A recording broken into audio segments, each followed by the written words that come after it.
Saludos, dominicanos del mundo, donde quiera que estén. Aquí pensamiento propio, como de costumbre, los sábados a las 11 de la noche. La idea es, como de costumbre también, analizar los problemas que hemos pasado en las últimas semanas. Y especialmente porque sucede que me acompañan Carlos Macoy, como de costumbre, y Ezequiel Jiménez, que viene hoy. Entonces, esta es una interpretación entre conservadores. Conservadores que algunos están con Trump, otros no están con Trump, aunque están en el Partido Republicano, y otros no están en ningún lado, pero tienen su punto de vista. Me refiero a don Carlos Macoy, que es mi presentador. Bueno, déjame, ya que Ezequiel está aquí, vamos a cambiarle una palabrita a la que tú dices. No vamos a hablar de los problemas que pasaron la semana pasada, sino de los acontecimientos. Los acontecimientos, pues no son problemas, no, porque son hechos. Ahí estamos de acuerdo. Exactamente. Ezequiel, es una manera de decir, nosotros tenemos aquí a una persona joven que tiene una distancia de nosotros dos bastante significativa. Bajamos un poquito la media ahora, ¿verdad? Claro, y eso es muy bueno para mí. Estamos por 70 y pico la media. 70 y pico. Porque este muchacho de medio quintal o algo, y nosotros de 3 quintales para... Pero no hay nada mejor que estar sí, claro, al lado de la experiencia y bajo la sombra de la experiencia, porque así se aprende también bastante con poco esfuerzo.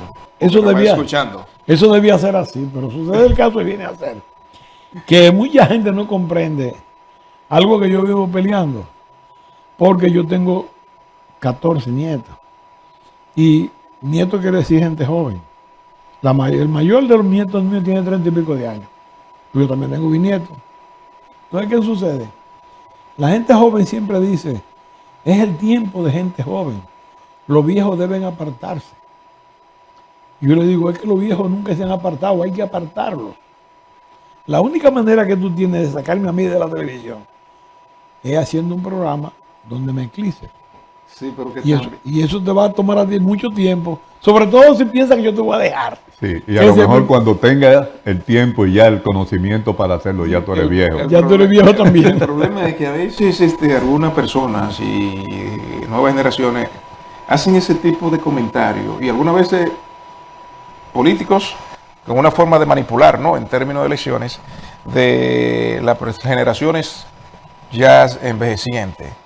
Y es erróneo, porque ahí es donde está la fuente de la sabiduría, del conocimiento y de la experiencia, y esa es una fuente para las nuevas generaciones nutrirse y aprender, como dije anteriormente, con un mínimo esfuerzo.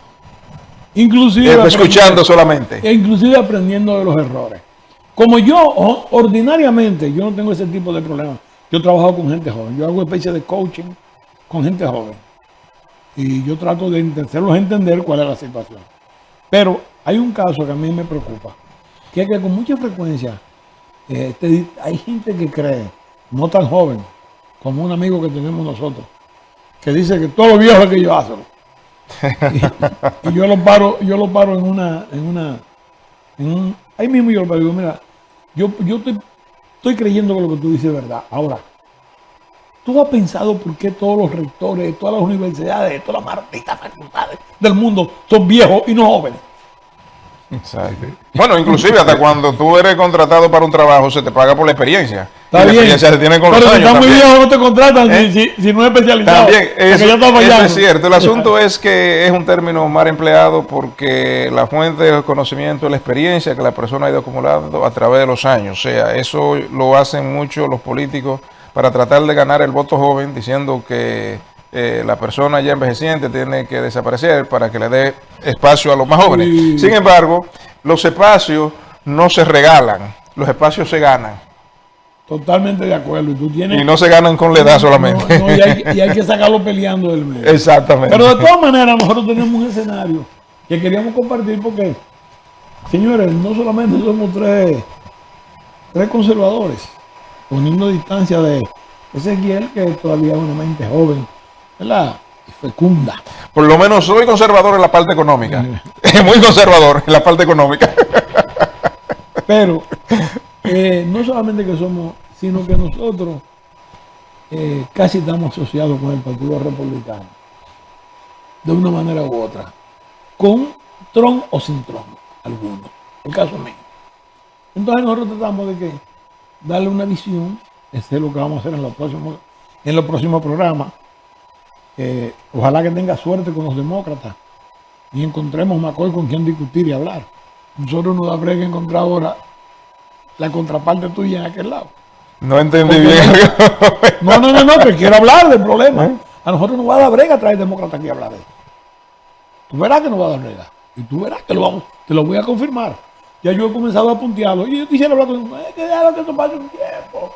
Hay que ver lo que este hombre tiene. Que se enfríe. Pero óyeme, yo no te estoy hablando a ti de la derrota. Yo no estoy hablando de los 300 votos, que es lo que a ti te duele. Ni de los Cownie que ganó. Yo no te estoy hablando de eso.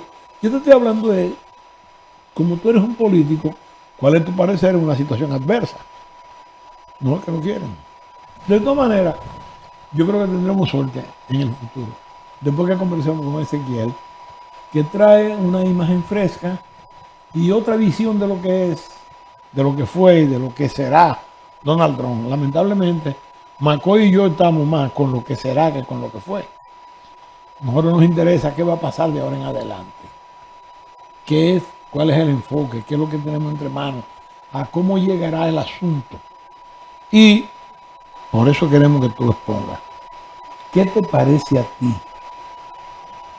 ¿Cuál es la situación que tiene el país en este momento? Primeramente, gracias por la invitación. Y tengo que admitir que me han felicitado algunas personas, inclusive de fuera de los Estados Unidos, porque están muy seguros que yo soy trumpista.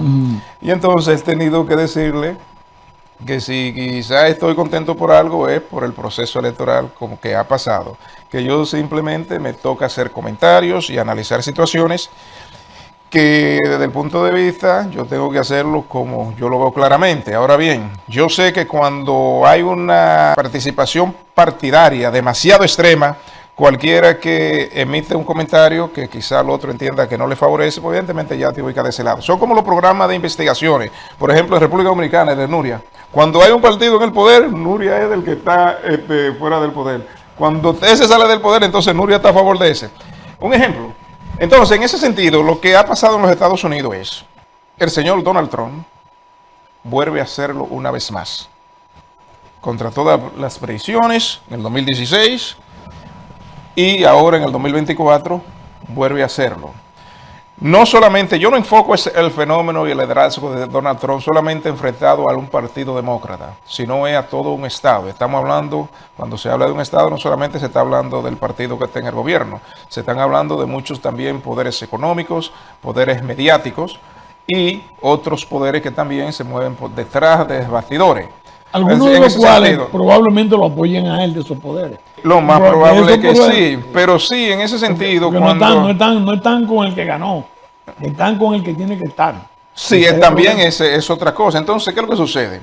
En ese sentido, en este caso, por eso yo no lo veo a él como un rival, como que él está enfrentado al Partido Demócrata. Eso ya entonces en términos de vitrina lo que se ve. Porque, por ejemplo, lo que se dio en el 2020 fue de una coordinación de muchos poderes que no solamente fue el Partido Demócrata que se supone que era que le iba a enfrentar. Entonces, en ese sentido, me he tomado el tiempo para observar este individuo desde el punto de vista de fenómeno político que no se ha dado en lo que es la historia moderna. Eso es una verdad, es una realidad. Entonces, si usted dice eso, entonces le dicen que usted es pro Trump, pero que eso no tiene que ver con eso. O sea, el individuo, por ejemplo, cuando este señor sale en el 2016, que yo escuché así de paso por la radio, que él quería ser presidente, yo tomé eso como un chiste o como un show de él. Porque tenía el show en NBC con muchísimos millones. Yo creo que eso era una payasada más de él, porque es un individuo que realmente uno lo conoce ya desde los 80, porque no es una figura nueva. Exacto, correcto, en cosas más o menos chabacanas y diciendo algunas cosas de carácter político que nadie le hacía caso porque es un tipo muy controversial, ese tipo de cosas. Sin embargo, cuando el individuo ya fue entonces desarrollando una estrategia que él sale ya nominado por ese partido, que yo creo que en sí, no necesariamente él es un republicano, como decimos nosotros. Ortodoxo. Sí, de pura cepa. Antes de él entrar a competir por la campaña presidencial, él le daba dinero a los dos partidos.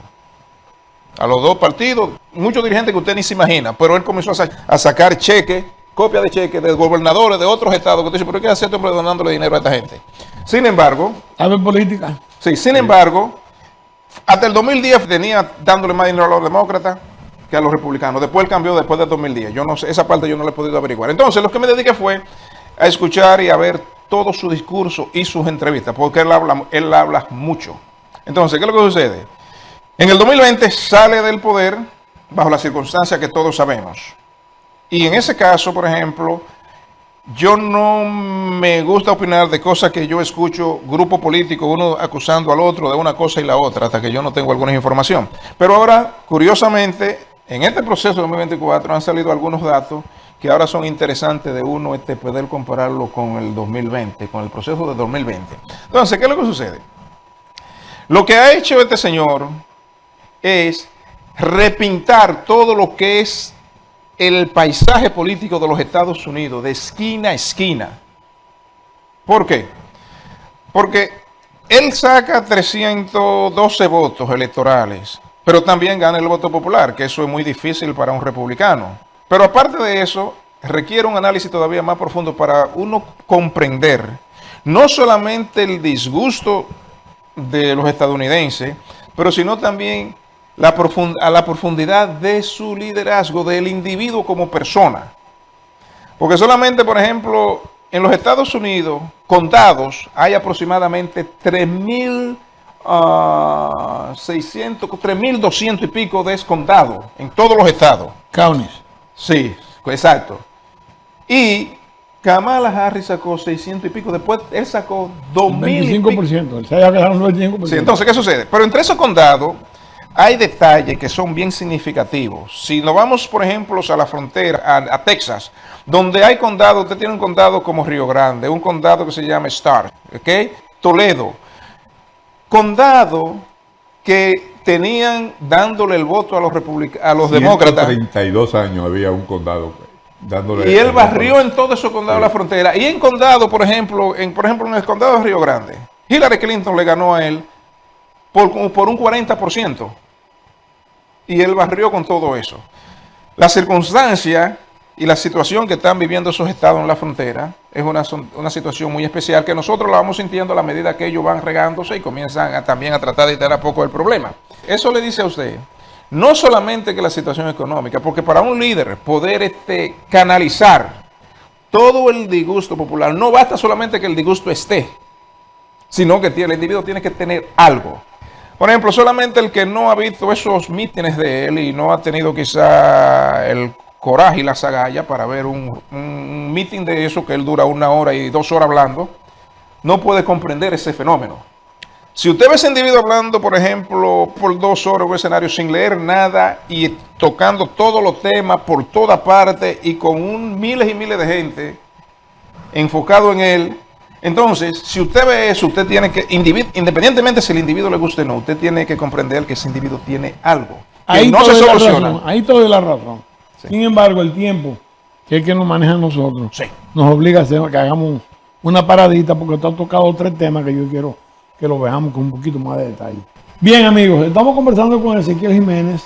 Él ha hecho una exposición bastante importante y detallada y sobre todo variada sobre varios aspectos. Ha resaltado la grandeza del triunfo del presidente Trump, que es evidente, y el hecho de que sectores, sitios, condados que tenían 130 y tantos años ganando los demócratas, lo perdieran. Eso es importante, porque eso significa que hubo un cambio. Ahora, lo que yo no sé, hasta dónde ese cambio, porque se compara el triunfo de Trump con el triunfo de Reagan, que produjo un tambaleo de la situación. Sin embargo, los demócratas volvieron. Esa es la realidad, esa es la realidad. Entonces, nosotros tenemos que, más allá de la preocupación por los resultados, tenemos que analizar el hecho real. ver el futuro hacia adelante. Oye, eso te está diciendo a ti que hay un descontento mayúsculo. Yo todavía no tengo suficiente fuerza para creer que va a haber un cambio profundo, porque ha habido cambios similares. Yo te estoy diciendo que cuando Reagan ganó con una ventajita similar, no tan grande. No, esta es la ventaja comparada. Estaba haciendo ese análisis los otros días, hace un par de días, mirando para atrás. Oye, da brega. Cuando Roosevelt en la guerra ganó así, en la guerra. Pero ahora no estamos en la guerra. Entonces no hay duda que el triunfo de Trump es un triunfo importante, pero no una indicación de que el mundo va a cambiar. Digo el mundo aquí en Estados Unidos va a cambiar radicalmente por ello, sino que hay más elementos en el medio. Ahora tendremos más instrumentos o más medidas comparativas. Es posible. Y yo estoy de acuerdo contigo cuando tú planteas que realmente el tipo interpretó la situación del país. Y lo que el país quería, porque fíjate lo que pasa. Yo siempre en los programas que hemos hecho decía que el discurso estaba muy pobre. Sin embargo, Donald Trump se enfocó en la familia. Y la familia americana está deteriorándose. Se enfocó en la paz. Aquí, esta es una guerra proxy. Por suerte no han muerto muchachos nuestros. Pero a eso es que va. Si esa guerra se extiende y sigue como va, los Estados Unidos van a tener que involucrarse con soldados. Sin embargo, Donald Trump habló en contra de la guerra. Es más, exageró. Él dijo que al otro día de ser presidente se acababa la guerra. Pero está bien, ese es un bulto de él. Él tiene que... Pero realmente yo creo que el problema mayor, el que yo sentí, es un descontento a nivel nacional por el deterioro de las relaciones familiares. Claro. Que lo han promovido fundamentalmente los demócratas. Mira, el hecho de escoger a J.D. Vance, eso fue un golpe de efecto grandísimo. Un muchacho que la misma familia, demostró que la familia americana funciona, porque la mamá era una drogadicta, sin embargo ahí estaba la abuela. Sí, eso es cierto. Y la abuela lo tomó y lo llevó a ser un profesional brillante, tan brillante que es vicepresidente de los Estados Unidos hoy. Entonces, sí, ese fue lo que a mí me gustó. A mí me gustó el discurso antiguerra y pro familia de Donald Trump. Porque fíjate lo que pasa. Si yo tengo un negocio donde yo hago un producto, un misil, que cuesta $2 millones, yo lo que estoy loco porque eso lo tiren. Porque cada vez que lo tiran, hay que comprar otro. Tiene que producir más. Sí, lo que también es... Entonces, fíjate, un amigo nuestro, que no voy a mencionar el nombre, dijo que aquí hay pleno empleo. ¿Y por qué? Por la industria de la guerra. ¿Por qué que la industria de la guerra no solamente hace misiles? Las empresas que hacen radio y hacen televisores, hacen equipos electrónicos para el ejército. Es más, cuando la guerra de Irak, en Texas, un mexicano brincó para arriba como que se había sacado la loto, porque consiguió un contrato para venderle tortillas al ejército. Y eso eran miles de tortillas para Irak. Entonces después lo vimos llorando, pero llorando con lágrimas. Se acabó la guerra. Porque se acabó la guerra. Sí. Bueno, pero la figura de Donald Trump es más profundo que solamente catalizar el disgusto de un pueblo. Porque recuérdese que estamos hablando de un individuo que acaba de hacer uno de los retornos más significativos e históricos espectaculares de la historia de los últimos 100 años en los Estados Unidos. Estamos hablando de un individuo que ya había sido presidente y que supuestamente lo afuerearon de ahí porque no funcionaba, entre comillas. Sin embargo, todo este fenómeno se da bajo circunstancias excepcionales que vive la humanidad. Desde toda esta filosofía de querer barrer con las culturas de los pueblos, como el valor de la cultura familiar, las culturas, la historia de los países, que eso no se puede borrar. La historia, nos guste o no nos guste, es la historia, eso no se toca y se respeta, como se respetan también sus protagonistas, independientemente si nos gustan o no. ¿Qué sucede? Ya el individuo, el pueblo, tuvo la oportunidad de evaluarlo ejerciendo el poder. Ya el pueblo no va a votar por un individuo que no ha ejercido el poder nunca y que ellos van a experimentar. Los votantes van a votar por un individuo que ya ellos lo conocen y saben cómo gobierna. Y entonces, a la hora del votante votar, de seguro que él va a evaluar qué fue eso y cómo él vivía. Entonces, exacto, eso es lo que va a hacer que el individuo pueda realmente ganar un terreno y el favor de los votantes. No necesariamente la condición que el votante está, porque si el votante tenga una situación difícil, económica y también en crisis cultural, incluyendo crisis familiar, no necesariamente se va a volver para atrás, para lo que él entiende que eso no le funcionaba y que eso no sirvió.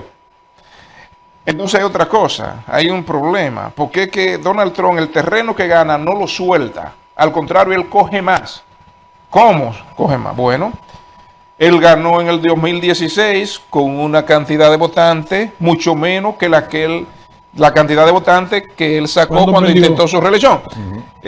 También el individuo hace historia y en el sentido de que es uno de los primeros presidentes que en su reelección sacan más votos que cuando fue elegido. ¿Por qué? Que perdió con más votos que cuando ganó. Correcto. Que perdiendo sacó más votos que cuando ganó. Correcto. Entonces, ¿qué sucede? Eso quiere decir que había más votos en el aire. Correcto. Entonces, ¿qué es lo que sucede? Bueno, habían 10 millones de votos. Que ahora sí. no se sabe dónde Bueno, sí, eso es otra cosa, porque ahora yo puedo meter un comentario sobre esa situación especial. Pero ¿qué es lo que sucede? ¿Qué es lo que demuestra eso? Que este individuo, lo que él agarra, no lo suelta, mejor él coge más. ¿Por qué? Porque ahora en este proceso electoral, él coge casi 300,000 votos más que lo que sacó en el 2020. Entonces, ¿qué es lo que te dice? Que él no suelta lo que él agarra. Lo único que puede servirle, por ejemplo, un poquito de consuelo a sus adversarios es que quizá el tiempo es muy corto y él ya no puede reelegirse. Eso es lo único que puede consolarlo. Pero si tuvieran que competir con él, en un caso hipotético, tuvieran una situación muy difícil, porque este individuo mejor agarra más en vez de soltar. En este caso, hay una situación con él, porque es que el individuo ya llega a la Casa Blanca con una experiencia que él no tenía cuando llegó la primera vez, donde él tenía que estar todos los días peleando con prensa, con con otro, y aún así los votantes le reconocen logros que hizo por el país. Inclusive cuando él salió de la presidencia, toda esa vacuna y todas cosas que se dejaron para el coronavirus y ese tipo de cosas, independientemente con toda la contradicción, todo eso lo dejó ahí en su gobierno. ¿Tú crees que él está dando muestra ahora en este momento de ser más pro partido? Quizá, pero lo que sucede es que como es un individuo tan único, es un líder tan único, que yo pienso que él piensa que él es él. Y que él es el partido y que él es todo. Ahora él puede pensar quizá un poquito más porque él rediseñó ese partido a su manera. Lo primero que hizo fue sacar todos los oficiales electos que le tocaban reelegirse en las elecciones de medio término del 22 y lo que tenían que correr ahora. Lo que se le quedan que no han sido muy amigables con él, quizás se quedaron ahí porque no le tocó correr ni reelegirse.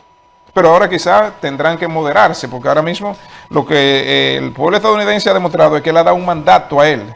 Porque, como le digo, con estos momentos excepcionales de globalismo, de querer corromper y desbaratar las fronteras de las naciones, con este nuevo experimento social, de organizar miles y miles de gente, todo ese tipo de situación y reto, él tiene que también enfrentarlo y a él se le ha dado ese mandato. ¿Cuáles fueron las dos mayores razones que los votantes expresaron que eran sus mayores preocupaciones?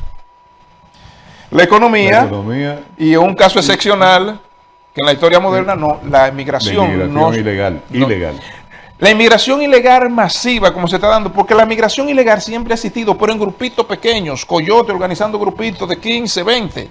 Entonces, mientras eso era así, eso no era un problema para la gente. O sea, el electoral era un beneficio para el país, porque correcto. venía trabajando. Sí, pero que también lo que sucede es que ya, como dice el refrán, lo mucho hasta Dios lo ve. Cuando ya usted tiene, por ejemplo, organizaciones sin fines de lucro, activistas, ideológicos, tras la sombra, organizando todos estos miles y miles de gente, porque la gente no se organiza sola, uno sabe bien. Todo el que está en política sabe que la gente no se organiza sola. No, y entonces, eso es así. Ningún haitiano, por ejemplo, como salía, va a venir de Chile a los Estados Unidos. Mira, eso no puede ser. Mira, la gente se organizan 2 o 3 gente, por ejemplo, para discutir y defender un partido de pelota, un partido de su deporte favorito. Pero para cosas políticas y cosas y romper la ley, la gente no se organiza así, en masa. Y sabemos que eso es parte también de lo que es toda una filosofía de las élites del globalismo, romper todo lo que son fronteras, que la gente pueda ir en masa para donde quieran ir. Pero sin embargo, en este caso, una política de esa naturaleza, los Estados Unidos es el que más lleva la de perder. ¿Por qué? Porque alrededor del mundo son millones y millones que no es para China que quieren ir, es para los Estados Unidos. Entonces, ¿qué es lo que sucede? Los países como los Estados Unidos se manejan con un presupuesto, el dinero no cae del cielo, ni crecen en los árboles. Entonces, ningún país puede manejarse sin un presupuesto, y mucho menos en un mundo tan competitivo como el mundo de hoy, donde los países necesitan, si necesitan también obreros, necesitan gente técnico capaces. Entonces, la migración no realmente es como un regalo de caridad. Los países tienen políticas migratorias humanistas, pero hasta cierto punto. Pero después, los países que absorben inmigrantes andan buscando también una mano de obra calificada para poder competir en el mundo de hoy. Ese tipo de cosas también. Y regularmente esa mano de obra calificada no llega así en masa. No, porque para eso esa gente tienen que venir a través de ciertas garantías y ciertas condiciones, ya sea visa de trabajo y ciertas cosas. Porque la mayor parte de los migrantes, por ejemplo, que se quedan legales en los Estados Unidos, los que entran por avión no es una preocapación para la gente. No, claro. Pero hay una parte también. Pudieron venir por avión. Sí, aparte de la mano de obra calificada, pero también tú tienes un individuo que quizás se quedó indocumentado, que vino en un avión, pero hay un registro que tú sabes quién es él. Sí. Y de dónde viene. Tú tienes una certeza de quién es él. Es ilegal, pero no es indocumentado. Sí, correcto, porque el asunto es que el mayor problema es cuando tú tienes una migración masiva que tú no tienes control de quién entra y quién no entra. En un país como los Estados Unidos, que tiene enemigos por alrededor del mundo, y especialmente el terrorismo. Que hemos tenido suerte, déjame decirte, que no haya entrado un talibán de correcto, pero uno no sabe, porque el terrorismo tiene la paciencia de esperar 10 años, poder dar 15, porque son cosas que se preparan con mucha anticipación. Entonces, ¿qué es lo que sucede? En ese sentido, cuando un país tiene un gobierno blando, que la gente lo considera blandito, ¿qué es lo que viene después? ¿Cómo responde la población de ese país cuando le toca elecciones? Te meten un individuo que ellos creen que tiene, que es más duro, que es más rudo. Claro, todo lo contrario. Exacto. Todo lo contrario que tienen, eso es verdad. Pero yo, como quiera en ese escenario, yo pienso que hay una combinación en esto. Recogimos el malestar general del país, no hay duda. Yo no creo tanto en el malestar económico, yo creo más bien en el malestar social. Ya. Yo creo que hay por ejemplo, a mí que soy una persona que en ese aspecto tengo una mentalidad muy liberal, yo entiendo a todo el mundo. Me preocupa que una gente me diga a mí con la cara limpia que su hijo va a hacer lo que él quiera después que crezca. Él nació con un cañón, pero él puede ser hembra si le da la gana. Sí, oye, sí, una barbaridad. Es una barbaridad, porque una barbaridad mayúscula. A mí me preocupa eso. Yo digo, bueno, eso fue... Y que se enseñe en las escuelas. Eso claro. Es el problema, porque los niños aprenden lo que Pero tú recuerdas que antes tú decías, oye, pero ¿cómo diablo es que tú siendo pájaro me va a enseñar a mí? Me va a hablar de educación sexual en las escuelas. Sí. Si tú eres de por sí una negación de la educación sexual, porque eres una aberración, desde el punto de vista que funcionaba en ese momento. Nosotros nos encontramos con esa discusión hace 30 años. Fuimos muy indulgentes y admitimos que el tipo, aunque tiene ya el problema sexual, la orientación sexual no nos importa, porque él puede tener la orientación que quiera. Pero de ahí a querer cambiar la cosa y decir que un niño, imponer que un niño cambie de sexo porque él quiera. Oye, así no es. No, y no porque quiera, sino inducirlo. No, pero espérate, porque quiera, pero porque quiera. Los niños son muy vulnerables. Y claro, entonces, eso me dice a mí, ahí es donde yo veo el malestar conexo con ese hecho, con esos hechos, yo veo como la causa principal. Pero de nuevo vamos a tener que hacer una paradita, porque yo quiero que hablemos en este último segmento, hablemos el gabinete de Trump, que se ha aventado, quién viene, quién no viene. Y un detalle que queremos también poner en escena, Marco y yo, es el asunto del puerto de Perú, Chacay. Es una cosa de tenerlo en cuenta. Muy en cuenta. Bien, amigos, estamos de vuelta ya en el tramo final y queremos poner dos cosas en el escenario. Primero, resaltar, porque se inauguró hoy, la ceremonia que se celebró en Perú con el puerto de Chacay, que es una mega obra que los chinos financiaron y que en pago tendrán la operación durante 30 años. Se quejan los peruanos, el gobierno, de que Estados Unidos no les hizo caso hace 10 años y la Unión Europea tampoco. Por tanto, no hay nada de qué hablar ahora, que la obra está ahí. Y tienen razón, pero a mí me da que ese va a ser el tendón de Aquiles de la política internacional de Trump. ¿Cómo interpretar esos hechos? Ese abandono de Estados Unidos a su área natural geopolítica, que es América Latina, América en sí. Pues más que el tendón de Aquiles, yo creo que esa debe ser la fortaleza de Trump para el nearshoring que nosotros hemos hablado siempre. Fíjate, si tú ves el mapa en plano de Shanghái en Perú con Shanghai en China, es una línea recta. Y de ahí sale Taiwán, de ahí sale Corea del Sur, Japón, las Filipinas y un poquito más abajo Australia. Y ese puerto está hecho para que atraquen los barcos que llevan 24,000 contenedores. O sea, un barco de eso lleva una carga de contenedores, que es lo que usa uno de los países pequeños en todo el año. En todo el año, sí, señor. Y además es un puerto inteligente. Sí, sí. Porque tiene toda la tecnología. Ahí no hay mano de obra desperdiciada por ningún lado. No. Eso todo es óptimo. Pero bueno, esa es una realidad. La segunda obra, porque eso no se queda ahí. Bueno, por eso Biden está allá. ¿Y cuál es el nombre? Ellos están anunciando la otra obra. El ferrocarril de Chancay al puerto que está en el sur de Brasil, que va a pasar, ese ferrocarril va a pasar, el ferrocarril pero de Chancay. Sí, desde Chancay. En Sudamérica. En Perú. Sí. Va a cruzar Bolivia, va a cruzar Paraguay y Brasil, con ramificaciones hacia el norte para Ecuador, Colombia, Venezuela y hacia el sur para Chile y Argentina. ¿Tú te imaginas? Y Uruguay. Sí. Es una cosa monstruosa. Pero eso está en camino. Lo que queremos ahora contigo. Y eso no es un proyecto, ya eso se está inaugurando en el día de hoy. Pero hay otra cosa. Hay otra cosa también que se me fue por el momento. Ahorita quizá la recupere. ¿Qué te parece el gabinete? El punto luminoso, no me digas que es Kennedy, porque ese ni la familia lo quiere. Sí, bueno, normalmente ahora, en relación al comentario que hace, la preocupación de dónde debería estar enfocada gran parte de la política internacional de los Estados Unidos.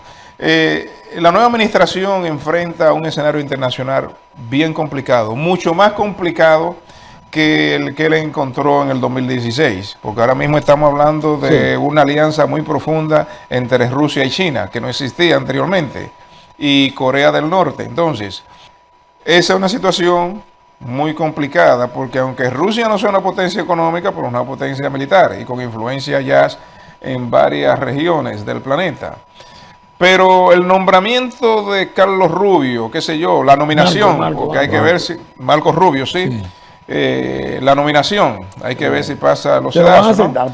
Pero quizá eso puede ser una señal que quizá un % bien elevado de la política internacional estadounidense, quizá de esta administración, podría estar enfocado quizá hacia el mismo continente, ¿no? En el caso del señor Donald Trump, él a veces responde con muchas cosas de las que se le acusan, entonces responde con hechos. Por ejemplo, si se le acusa de sexista, entonces él te responde nombrándote la primera mujer jefa de personal de la Casa Blanca. Como en el 2016 te nombró la primera mujer jefa de la CIA. O si lo acusan de antiinmigrante, entonces te mete una primera dama y una segunda dama inmigrante en la Casa Blanca. Y entonces también te lleva el primer senador de origen latino por Ohio, que nació en Colombia. O sea, él responde así a las acusaciones siempre, ¿no? Entonces, por eso quizás muchas veces el votante no le hizo caso a mucha retórica construida para realmente atacarlo a él. Entonces quizá eso es una parte importante. Ahora sí, lo que sí yo me estoy dando cuenta es que él está seleccionando personas para posiciones clave, que son gente que él ya le han probado que son personas que no se doblan ni se rajan muy fácil, aun cuando él está en desgracia. Que son confiables, son confiables. Sí. Por ejemplo, entonces, ojalá que sí. ese nombramiento de Marco Rubio vaya en el sentido que tú estás diciendo, que esté pensando en el continente americano. Mi próximo artículo, yo te dije, está hablando de nearshoring con panamericanismo. Porque fíjate lo que pasa. Traer las empresas que están en China a los Estados Unidos es sumamente difícil. El sueldo mínimo aquí en Nueva York, vamos a hablar de Nueva York, que es donde nosotros vivimos, son $16 la hora. El sueldo mínimo en Shanghai, que es donde mejor se paga, en China, es de $4. Quiere decir que una compañía que esté en China ya establecida no va a dejar esos $4 por hora para instalarse aquí donde va a tener que pagar 16. Lo que hay, sí, por ejemplo, que son Entonces, desafíos. ¿cómo sí lo haría? Instalándose en México, en Perú, en la República Dominicana, en Centroamérica, que no con 4, con $2 lo hacen. Sí, entonces, yo creo que Donald Trump tiene que enfocarse en el panamericanismo, el nearshoring en panamericanismo. Es que América dejó de Y ser... así, de carambola, resuelve otro grave problema, el problema de la inmigración. De la migración indiscriminada. Y Cuando masiva. tú tienes una forma digna de vivir en tu claro, país. va a tener que resolver con Soros, que es que ha patrocinado toda esa vagamundería. Porque yo quiero que tú sepas que ustedes ahorita tocaron el tema. Y que para que la gente migre hay que motivarlo con algo. Es verdad que le dan los cuartos para arrancar. Y es verdad que si llegan aquí le dan tanto más. Es verdad. Porque la única explicación que tú tienes, yo lo he confirmado con personas que han recibido dinero. No te estoy hablando de una cosa que me dijeron. Sí, pero fíjate, ese dinero que se da así cuando llega, ese dinero se acaba. Ahora tú ves Mire. porque es que tú puedes venir siendo una persona honesta, pero llega el momento en que tú veas a tus hijos que están pasando hambre. Pero espérate un momento, ¿tú sabes cuánta Entonces gente... tú vas a salir a la calle a buscar cómo alimentar a Pero esos espérate. muchachos. ¿Tú sabes cuánta gente se devuelve de ahí mismo? No tienes idea. Mire, ustedes, Esas 14,000 gente que han venido, nada más han tratado de pasar 2,000. Eso no es así. Es que hay un paquete que se devuelve. Bueno, hay muchísimos dominicanos. Claro que sí, porque ya no. Y ahora me está confirmando Álvaro. La vuelta por México son de chinos, no de latinos. o sea, hay muchos chinos. Muchos chinos. Y en edad de Y militar. y en barco lo traen. Y en edad militar. Y en barco, edad oye bien, es jóvenes. una cosa que... Pero bueno. Sí, hay una mafia que se desconoce bastante. Pero Mira, ¿sabes qué? Mire, el problema de América Latina y de instalar empresas que puedan ser también competitivas es un poco más complejo. Los Estados Unidos están en una situación compleja, porque si es cierto, en una situación como esta, quizás el aliado más perfecto que podría tener los Estados Unidos para enfrentar otros bloques, qué sé yo, el asiático, o europeo, Medio Oriente, podría ser esa. Pero también hay una situación, porque por ejemplo, para eso también se necesita un porcentaje bien elevado de mano de obra calificada, porque si tú vas a llevar, por ejemplo, compañías que se dedican a producir productos de alta tecnología, se requiere una mano de obra especializada y tecnificada, que quizás no estoy seguro si quizás en América Latina, por ejemplo, se podría producir esa mano de obra, que no sea una mano de obra que no se requiera mucho tecnicismo. Ezequiel, es que no existía en China cuando comenzaron a eso. Es que fíjate, Esa mano de obra especializada. Sí, pero ¿cuántos años? Mismo, esos trabajadores que tenía Detroit, que tenía Pittsburgh y que tenía Delaware, por ejemplo, Wilmington, que trabajaban en las factorías de vehículos y eso, no eran mano de obra calificada. Pero que la tecnología de hoy demanda otras cosas, porque recuérdese otra cosa, mire otra cosa. Para enfrentar ese desafío, no basta solamente una administración y su presidente. Mire, el estadounidense se ha acostumbrado mucho a estar pagando cheles por los productos, especialmente los que se fabrican en China. Y enfrentar esa situación va a demandar... Que se fabricaban en China, sí. Ya no es así. Bueno, pero sin embargo, ya hay que ver cómo va a responder. Que compiten con nosotros. Mira lo que está bien, pero hay que ver, aún así, oye bien, aún hay que ver así tú le pones un producto a la gente chino, japonés, norteamericano y no hay que decir cuál es el banco. No, claro. Entonces, todavía los alemanes. Entonces, ¿qué es lo que sucede? Hay que ver si verdad el norteamericano, los estadounidenses, los que somos nacionalizados, que ya nos sentimos que somos parte de aquí, o no que nos sentimos, que la Constitución nos garantiza eso, ¿cómo responderíamos? Porque eso demanda un sacrificio de todo el mundo, de pagar hasta un poquito más por el producto. Yo no digo que no hay que hacerlo. Tú tienes la opción de comprarte un carro eléctrico hecho en los Estados Unidos o en Japón por $28,000 y te van a dar uno por $7,000. Sí, el problema es que hay una situación. Por ejemplo, mire, el problema comercial entre China y la administración de Donald Trump, por los ataques hacia él personal, no por ni siquiera por el asunto del país, nunca realmente los medios debatieron en qué consistía esa batalla. Y lo que consistía esa batalla era un asunto de aranceles. Que el carro que se fabricaba en China, en los Estados Unidos entraba con un 2 y un 3. Y que se fabricaba aquí en los Estados Unidos, para llegar a China tenía que pagar casi un 26 o un 30. Sí, pero entonces, la disyuntiva ahora es México. No, pero está bien, por eso era lo que él estaba demandando. Bueno, la disyuntiva en México, el Canadá y Estados Unidos, cuando Clinton en los 90 firmaron el Tratado de Libre Comercio. Pero ¿qué sucede? Con la administración de Donald Trump, ese tratado, no solamente con México y el Canadá, sino con Japón, con Corea del Sur, él los renegoció, porque esos tratados ya estaban muy caducados, especialmente porque cuando eso se firmó, la tecnología no se había desarrollado tanto. Y se logró hacer eso. Y hay muchísimas corporaciones que tienen una excepción de impuestos y unos privilegios precisamente para que permanezcan en México. ¿Cuál fue de los mayores conflictos que surgieron con esos tratados?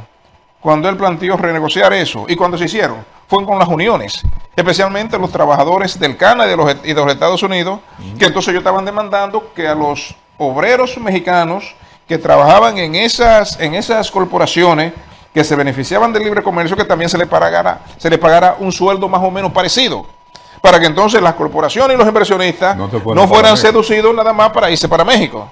Todo ese tipo de cosas, por ejemplo, ahora lo que se habla de la tarifa con México ya no necesariamente en esa parte de la producción, sino en una parte para que México ponga una parte en lo que es la parte migratoria. No, está bien, pero es que eso tampoco se puede hacer, Ezequiel. ¿Tú te imaginas el problema? Bueno, ya sucedió en Venezuela.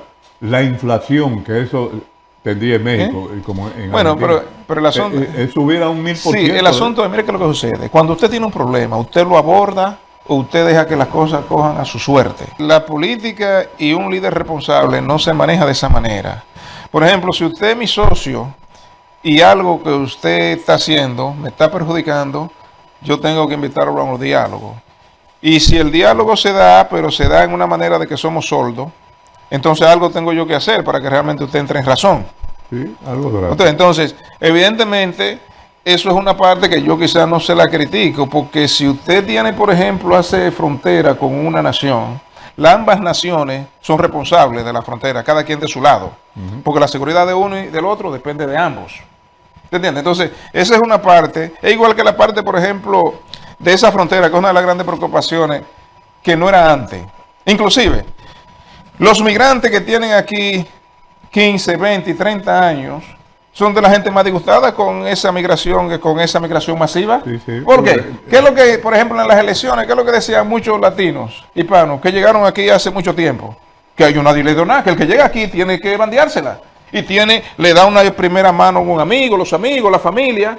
Y eso cae muy mal a la gente de que usted llegue a un lugar de una manera desordenada, a la brava prácticamente. Y al mes iba mejor que y entonces, y en un 1%, quizás no mayoritario, pero en un 1% realmente muy agresivo. Sí, pero por ejemplo, eso es por el atraso de nosotros. Eso es por el atraso. Bueno, se puede ver porque así. Fíjate bien cuál es el problema. Como inmigrante, a mí no me luce exigirle lo que le dan a nadie. Porque a mí me dieron de algo cuando yo vine. Yo encontré este país hecho. Y el que lo hizo fue el que se bajó a trabajar entonces. Que no me lo daban de manera, pero me lo daban en servicio. Entonces es una posición que no resiste. No, está bien. No, está bien desde el punto de vista. Pero eso es parte de la debilidad de nosotros. Pero de todas maneras, hay una cosa. Los Estados Unidos es un país de ley y orden. Eso fue lo que dijo Bill Clinton en el 96 cuando había un desorden en la frontera, que lo atacaron porque él tuvo que tomar rienda en el asunto. Él fue el que comenzó el muro. Sí, sí. Y dijo esto, lo recuerdo muy bien. Los Estados Unidos es un país de inmigrantes, pero es un país de ley y orden. No quiere decir que es un desorden. Y si usted hace la cosa, por ejemplo, mal, un ejemplo, si usted violó la ley, no quiere decir que a usted la luz está promoviendo eso, que incitando a otro que lo haga lo que usted haga. No estamos de acuerdo. Ah, bueno, entonces, en ese sentido, una de las cosas, por ejemplo, que le ha ganado favoritismo a este hombre que volvieron y pusieron para la Casa Blanca, es que es el único hombre que ha tratado y ha dicho bien claro: el norteamericano está cansado de trabajar horas extra y trabaja hasta 2 trabajos para vivir nada más para pagando tasas. Pero eso, mira, entonces, el dinero de los contribuyentes tiene que ser muy bien medido. Eso estamos de acuerdo, pero fíjate, esa moralidad de decir que este es un país de ley y orden, explíqueselo a los indios. Pero está bien. Entonces, cuando vinieron los europeos, que vinieron primero que nosotros, que eran más sinvergüenza que nosotros en todos los sentidos, los emigrantes, cuando vinieron y acabaron con los indígenas. Sí, pero si tú te vas ahora ahí, por ejemplo, otra cosa. Oye, pero si tú te vas ahí, por ejemplo, oye bien, entonces lo de nunca terminar. No, oye, sí.